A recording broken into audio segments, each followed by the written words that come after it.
ESPN College Football is presented by Sling TV. A beautiful sunny afternoon. We're nestled into the mountains in Logan, Utah. Here inside Maverick Stadium, the Wyoming Cowboys make the trip from Laramie to take on the Utah State Aggies, who sit 4-1 in Mountain West Conference play. And in order for their matchup next week right here against Boise State to mean everything they need it to be, they've got to get a win today to try and earn their spot into the Mountain West Conference Championship game. So glad to have you along with us here this afternoon. I'm Mike Cousins along with Kirk Morrison.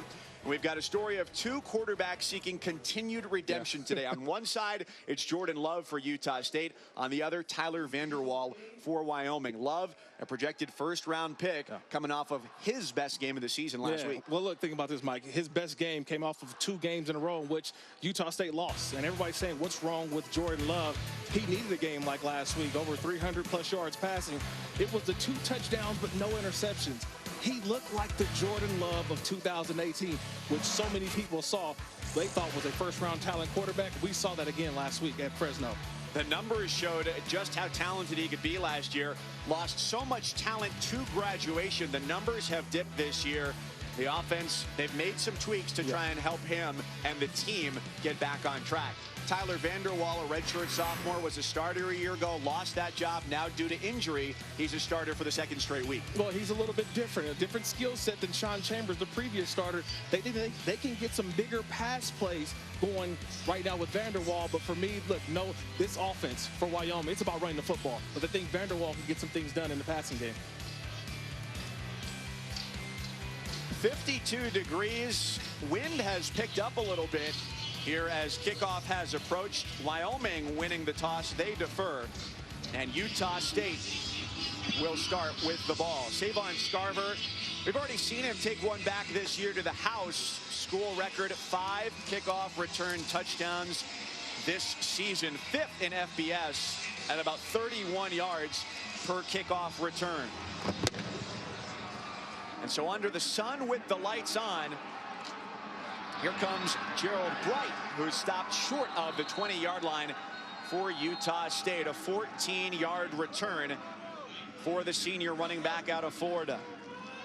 Last week in that game against Fresno State, a 37-35 win was the first time since the opener against Wake Forest where Utah State scored a touchdown on its opening drive, and they're hoping to replicate that success here today. Yeah, they want to get off to a fast start. When this offense is clicking is when they get the confidence early on.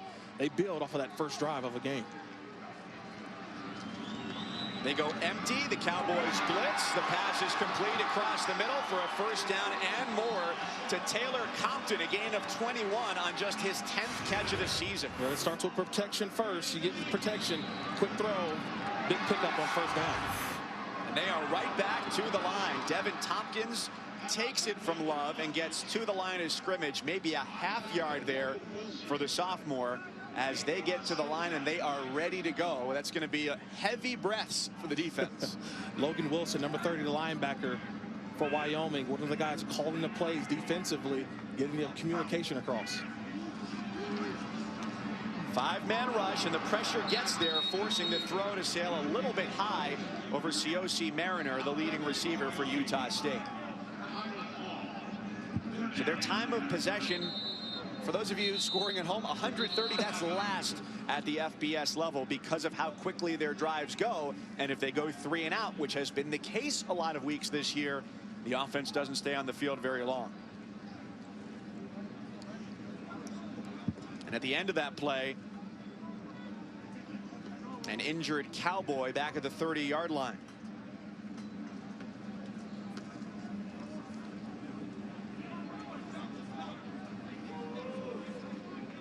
And Kirk, that's going to be part of the game today. We've seen already on a couple of the early snaps with Utah State, sending pressure and trying to get Love off balance. Well, yeah, I think the first thing is that a successful play for Utah State means what offensively? That means that they can go fast. They can get back to the line of scrimmage and try to force Wyoming to have to communicate on the run. But when you have plays in which sometimes, like this, it's an injury on the field, but these are the types of plays. And you watch the injury here.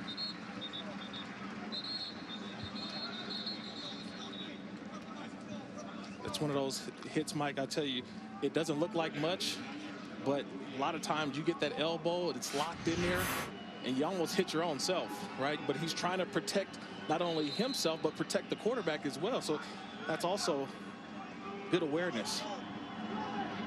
It's Cash Malawia, the linebacker, who comes off.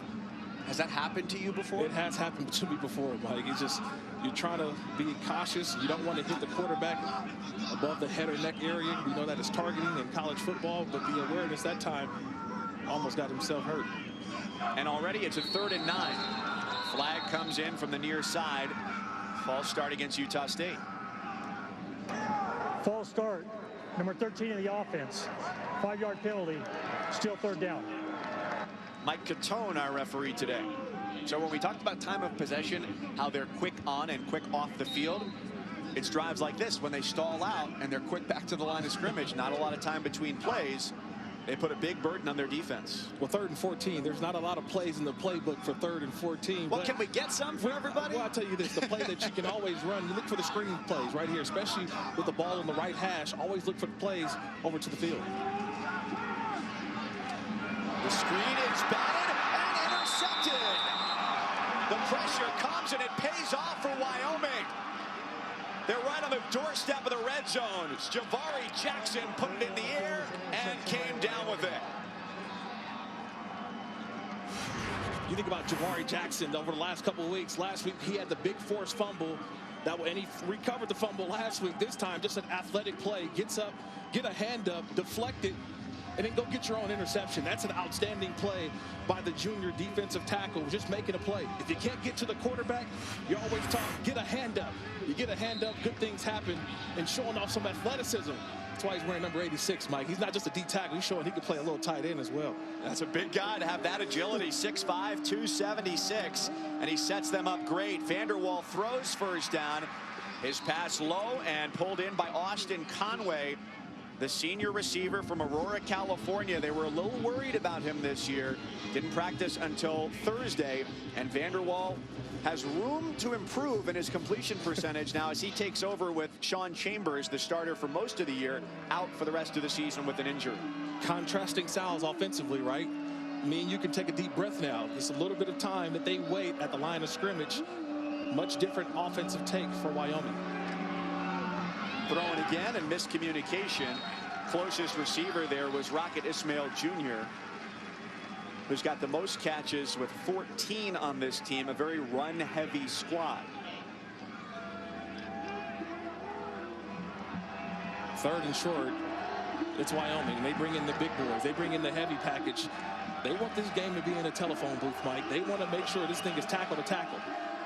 And it's all Xavier Valladay all the way as he takes the snap and converts the first down with a flag down as well, back at the 26-yard line on the Mountain West logo.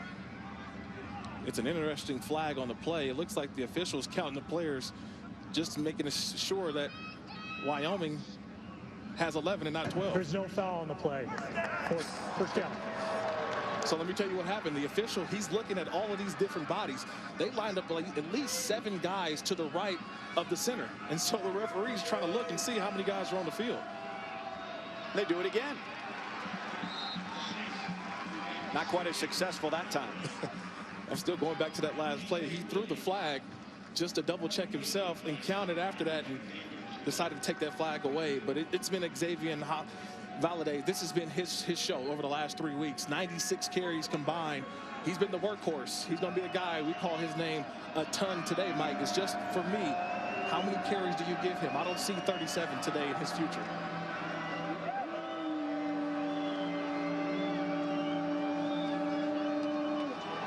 On second down, they hand it off.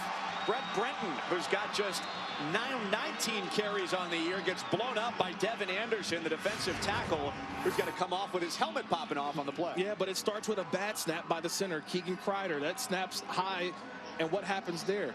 Brett Brenton, it just throws off what? Brett Brenton, it throws off the timing of the play, and now all of a sudden you've got a face full of defensive tackle. It all started to me, though, the bad snap by Kreider.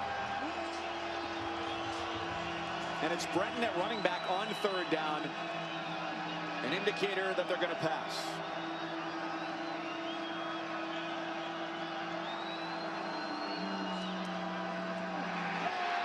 Pressure comes from the corner. The blitz is successful, and the ball pops loose.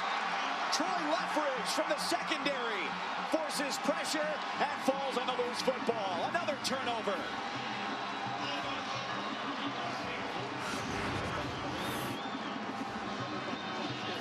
Yeah, you want to make sure, was this knee down or any part of the body down? I don't see a body part that goes down. It looks to be like the ball is actually coming out before a body part, whether it's a knee, a shin, an elbow, is going out. That's a fumble to me from up here, Mike. And just a great call by Justin Enna, defensive coordinator for Utah State, bringing Troy Leffridge off the edge. No one picks him up. And those are the plays as a defensive player you dream of. Coming off the edge, nobody blocks you.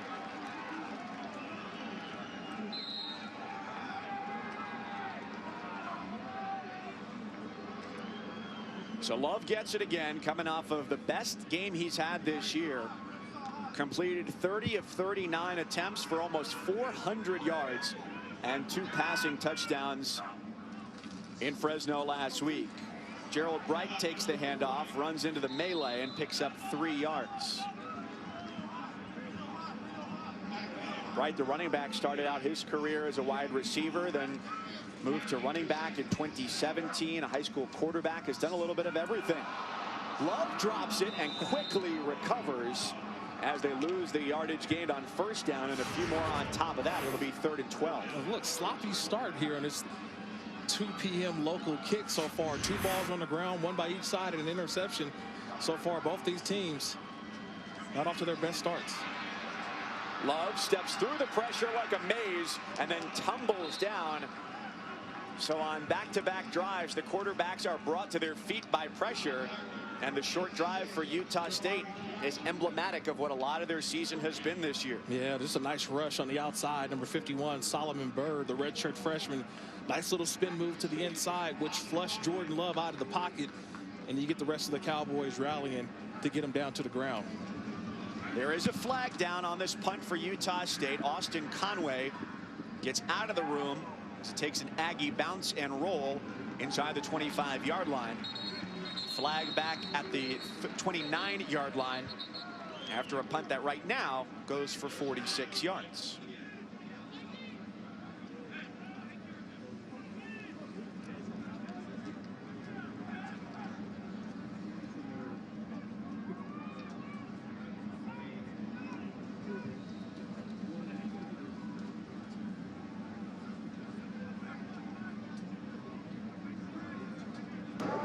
Illegal formation, more than 4 in the backfield on the offense. That 5-yard penalty would be enforced from the previous spot. Remains 4th down. 10:52 first quarter. Wyoming with the ball when we come back. Tis the season to mix things up in a Cadillac. Give your comfy couch a break. Take the fireplace with you. Leave the holiday party in the past. And have a not-so-silent night with 3 rows of friends. So go ahead, get 0% APR for 72 months plus $1,000.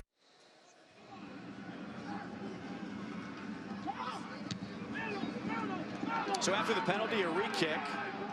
And from the 30-yard line, the return, and that's a couple. 43 yards on that post-penalty punt.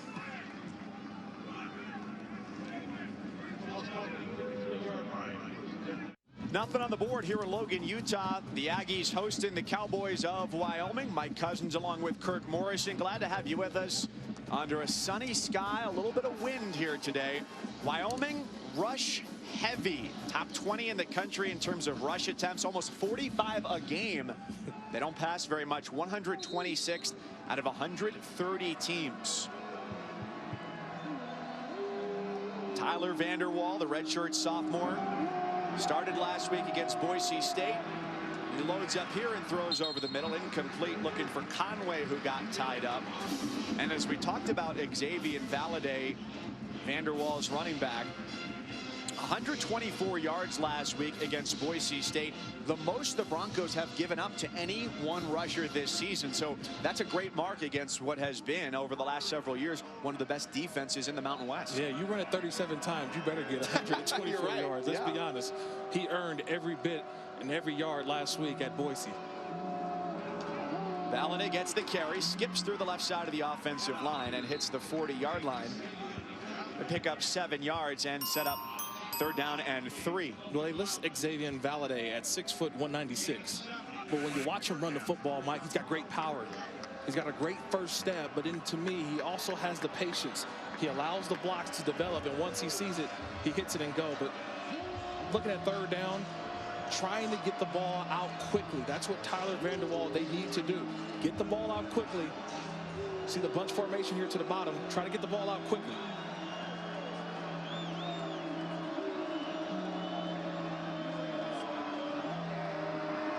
They leave Valadez into block. The pass to Marcotte, the tight end, is bobbled and caught. But with his forward progress, that should be enough for the 1st down for the big redshirt freshman. Well, they could take a look at this one, Mike, because when he finally gained, I think, possession of the football, I don't know if he had the line of game, right? He caught the ball right at the... Initially, the ball touches his hands right at the line to gain. But when he fully got possession of the football, I think he did not pick up that 1st down. You're right.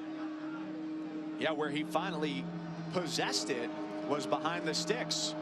But no replay. Buzz down to check on that. And it goes into the archives as a 1st down pass. But you see what I think today is going to be the theme offensively for Wyoming when they throw the football. It's going to be the quick outs. It's going to be quick screen passes. It's going to be things, to me, for Tyler Vanderwall, get the ball out of his hands as soon as possible. Because when you do that, to me, I think it's going to be extensions of the run game. You can't give the ball to Xavier Valadez 37 times again. That's just not going to happen. But how can you supplement the rushing attack with the passing game? To put the 37 in context, that tied a school record that happened the last time in 1994. Catch and, well, I'm hesitating to say run, maybe a jog for Marcotte there with not a lot of room to really get his speed going.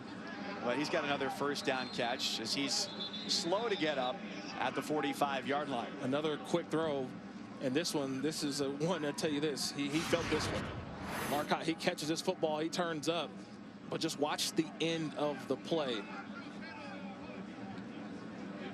You got a bunch of guys coming up, and it's Troy Leffridge comes up and gets him.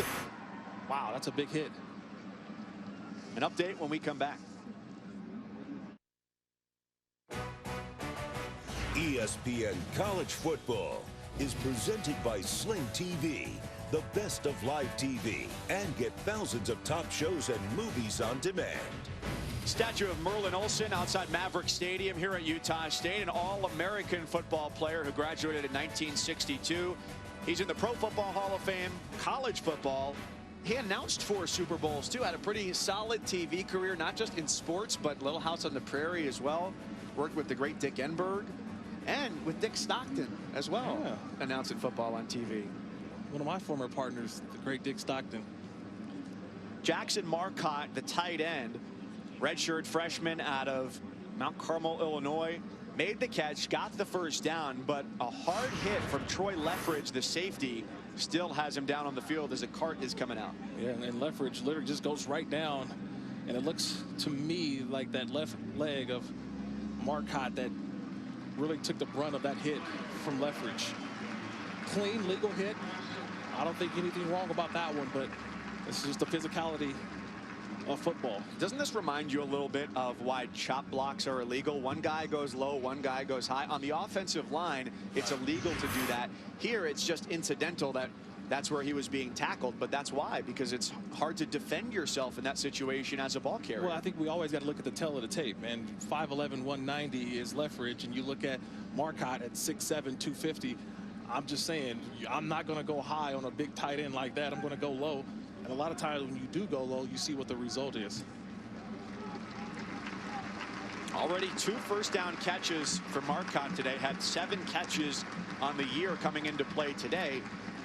So he's already proved to be an integral part of what they're trying to do with their game plan today was How do they spread the ball out and not have to put such a burden on Xavier Valladay, one of 2 healthy scholarship running backs they bring into the game today? And right now, you're kind of seeing it early on. How do we get Tyler Vanderwall?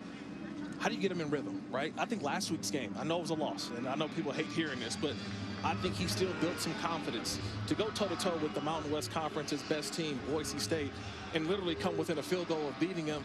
It was his performance. He didn't turn the football over. I thought he just did a great job of managing the game, giving him big confidence to come out like today and spread the football around. So the tight end now is Josh Harshman, and a handoff to Valladay. Picks up about 4 yards. He's a 100-yard rusher 3 straight weeks, 4 times total this year.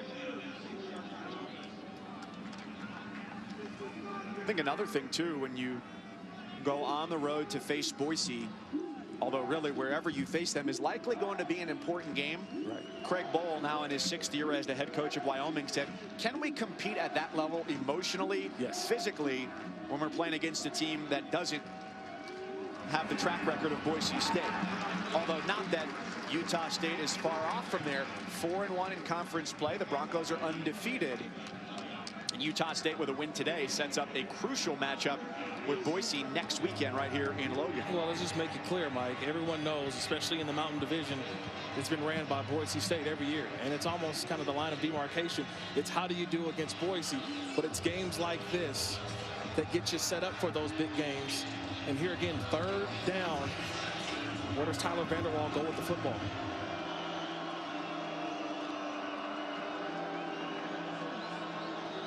The Aggies show blitz, and they bring it. It's another quick throw, but it's behind Austin Conway. Incomplete, and they'll have to punt. It's Devin Anderson bringing pressure along the defensive line, got a hand on it, and tipped it away. They did everything correct. The offensive line picked up the blitz. Utah State brought 5. Valladay picked up the blitzing linebacker, but you need an accurate throw from the quarterback. And that's one that Tyler Vanderwall, I don't think he had a great window to throw through, but he has to find a way to find a little bit of area to get that ball off. Ryan Galovich with the punt.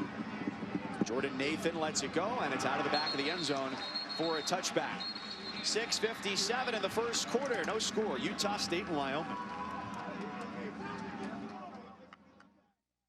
Halfway through the first quarter here in Logan, Utah, and the story of the game so far has been the miscues. We've had 2 on the Utah State side. Jordan Love, an early interception. Tyler Vanderwall, quarterback of Wyoming, fumbled, ball on the ground. A fumble that was recovered by Utah State, but again, the ball on the ground early in this first quarter, kind of thwarting a couple drives by both teams. Gary Anderson now in his 2nd go-round here, the 55-year-old native of Salt Lake City. Head coach from 2009 to 2012, 6 years away, and has returned back here where he never sold his house. Always loved it here, and his sons, who went to school here, lived there while he was gone. Almost a SportsCenter top 10 grab along the sideline for the tight end, Caleb Rett, former Utah Ute. Right back on the ball again is Utah State. The give is to Bright, 3rd and long coming.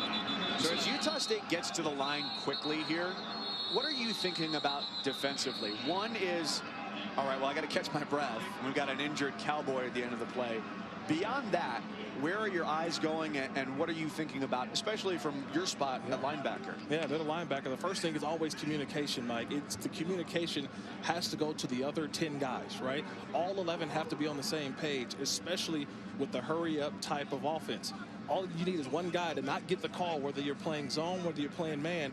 One guy misses the call, Mike, and that's where the touchdowns come. That's where the big plays come, and everybody's pointing fingers. To me, communication is always key. The defensive end, Tegan Lufau, the injured player for Craig Bohl's Cowboys. Tegan Lufau, the freshman defensive end from Fort Collins. That's a Mountain West recruiting win. Home of Colorado State there. looking like he may have injured his knee as he went down on this play. Yeah, look, the right knee seems to kind of go in a direction. I know that Teagan didn't want it to go, and luckily he walks off on his own power, which is always a good sign. 3rd and 9 following an incomplete long ball on first down and a 1-yard rush for Gerald Bright on second, as the defense gets all within 5 yards of the line of scrimmage here for Wyoming.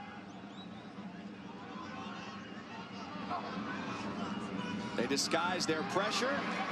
Quick outlet valve along the sideline. It's Bright, the running back again, but he is short of the first down marker, and the punt team comes on again for Utah State, which has started and stalled out on a number of drives in the first quarter. Yeah, but that's just a great play of a defense reacting to the ball carrier, right? That ball's thrown and there's nobody on the outside.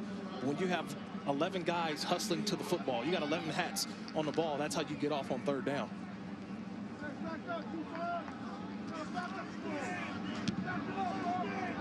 Conway, the wide receiver from the 32. Backward for one and forward for a couple, but nothing monumental on his return. One of the better returners in FBS, about 12 yards a return, 8th in the country.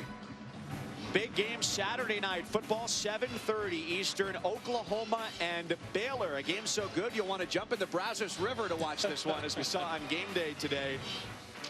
Baylor trying to get to 10-0 for the first time, and they've won 11 in a row. Maybe a preview of the Big 12 championship game with how well both of these teams are playing, especially at quarterback for the Sooners. Yeah, Jalen Hurts is surprising us each and every week. Like, we knew he had this kind of skill set, but that Oklahoma offense has been rolling with Hurts at quarterback.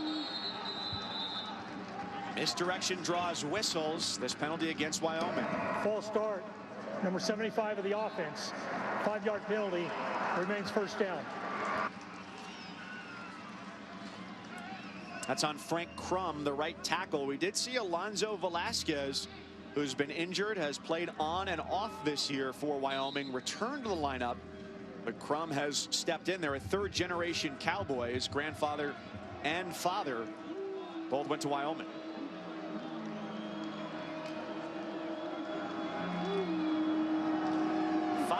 Minutes here in the first quarter. Who's going to be able to sustain a long drive?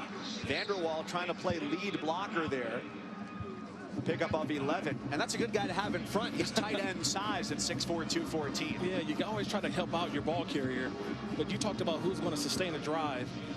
See the way the slowed down pace of Wyoming. This is the way they want to play this game. They want to keep Jordan Love and that Utah State offense on the sideline. They want this, to me, turn this game into a bar fight, honestly. And it starts with the running game. Xavier Valade, nice pickup on first down. Vanderwall looking one place and one place only, and that was down the sideline, trying to hit Gunnar Gentry. Their success, though, has come when they've put the ball on the ground, not fumbling, but handing it off. When they're over 160 yards, that is a win. 6 wins for them this year, so the formula is tried and true. Well, Mike, when you get 9 games into the season, you have to know your identity. And this Wyoming team knows its identity. It's running the football and playing hard-nosed defense. But on 3rd down, this is where Tyler Vanderwall, he's got to find the open receiver. I got man-to-man up top. That's where I'm looking. Just one safety drop for Utah State. Vanderwall gets away from the first wave. Now he's on the move, takes off, and has the first down as he runs for it. The guy he's replacing right now, Sean Chambers, who's out for the year, was the team's 2nd leading rusher. About 70 yards a game for him. They do lose some of that ability. Not that he's not a good runner, but just not as good as Chambers. Well, he's a capable runner. Let's say that. He's a capable runner. Showing off a little athleticism on the last play, feeling the rush, getting to the outside, and those are the types of plays that you're going to need throughout this game to keep those chains moving and keeping this offense on the field. That's a good job by Vanderwall. His 3rd year in college, his 2nd on the field after a redshirt season back in 2017, and he did travel as a redshirt that year. He came here to Logan, as a matter of fact, and one of the things that he noticed was how close the team's benches are to the sidelines. Not a lot of room to navigate along there, but it also means that there's close proximity for the fans to tell you things you may not want to hear as a player. and he remembered that. Well, I'll tell you this also, too. A lot being thrown on him last year when he did enter the game. Yes. People forget that Wyoming was replacing one of the best quarterbacks in school history in Josh Allen. I think a lot of people were hoping that Vanderwall can kind of live up to some of those expectations. They hand it off to Conway. First down for the senior wide receiver.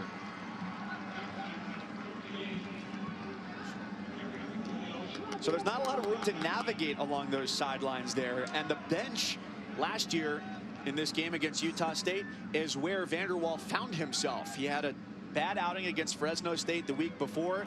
It ended up as homecoming in Laramie against the Aggies, and he was benched. That sent him down into the dumps. And this year they've said not only is he a better player, but he's also in a better state of mind this year. That pass across the middle earns him a first down. The tight end, Josh Harshman, dragging defenders, and it takes a trio of blue and gray Aggies to take him down at the 10. 31 yards to the redshirt senior out of Casper, Wyoming. Yeah, that's one of the big boys, right? Just get him the ball, a little RPO action, get the linebackers biting up, and just a nice little toss by Tyler Vanderwall. You let Harshman go out and do the work. Coming off a career-high 6-catch, 48-yard game last week against Boise State.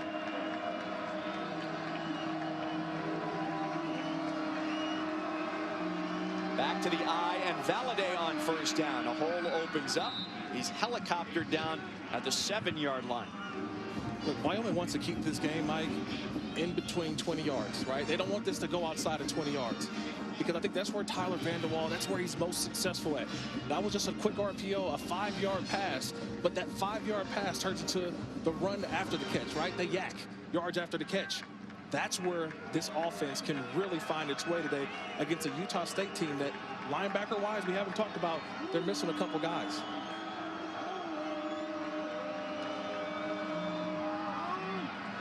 That's especially crucial up the middle, where they don't have David Woodward, the junior linebacker out of Olympia, Washington. Even out now, still second in the country with 14 tackles a game, but his season's over. And so now you got Kevin Metzenheimer taking over. He's the captain of that defense now. He and Troy Leffridge. We've seen Leffridge make a couple plays, but right now, this defense on its heels a little bit. The way this offensive line is just kind of pushing back the defensive front of Utah State.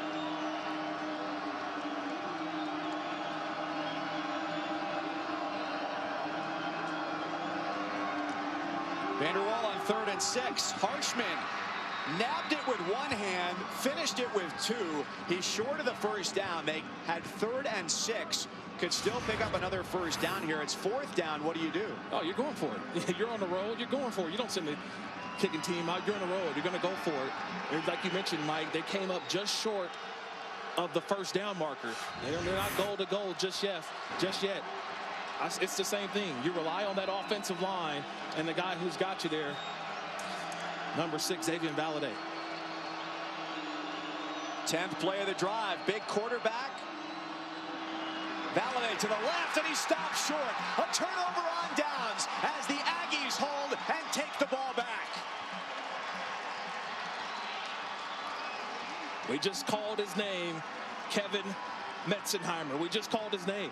He's had to take on a bigger load on the defense, like you mentioned with David Woodward out, but this is just a great read by number 33, seeing space and understanding going outside in. That's clinic tape. That's the tape that tomorrow you get up, you get excited in the meeting room knowing you made a big play on 4th down. Justin Enna, their defensive coordinator, said as they lost Woodward, he was the playmaker. Metzenheimer was more the brains of the operation. So it's only fitting he knew exactly where that play was going to be going. And he let you know by beating on his head a little bit over to the sideline. Said, hey, I'm a smart player. That was definitely a smart play by Metzenheimer. But it's a Wyoming defense that leads the Mountain West in sacks. That wants to make plays here. Handoff up the middle. That's a gain of a couple as Utah State looks to dig out of this 95-yard hole. Yeah, just going back to that 4th down play. Look, I like the decision to go for it, but to me, if I need a yard, half a yard, I'm kind of going up the middle. That's what's been successful to me for Wyoming offensively. That little fly sweep, little outside run, that's not a good play versus this kind of defense. They don't need to run another play here at the end of the quarter, and this is a spot where Mike Sanford, the offensive coordinator, said their offense can stall out because of how quick they play. It allows the defense to take a rest. But the offense will do the same here at the end of one.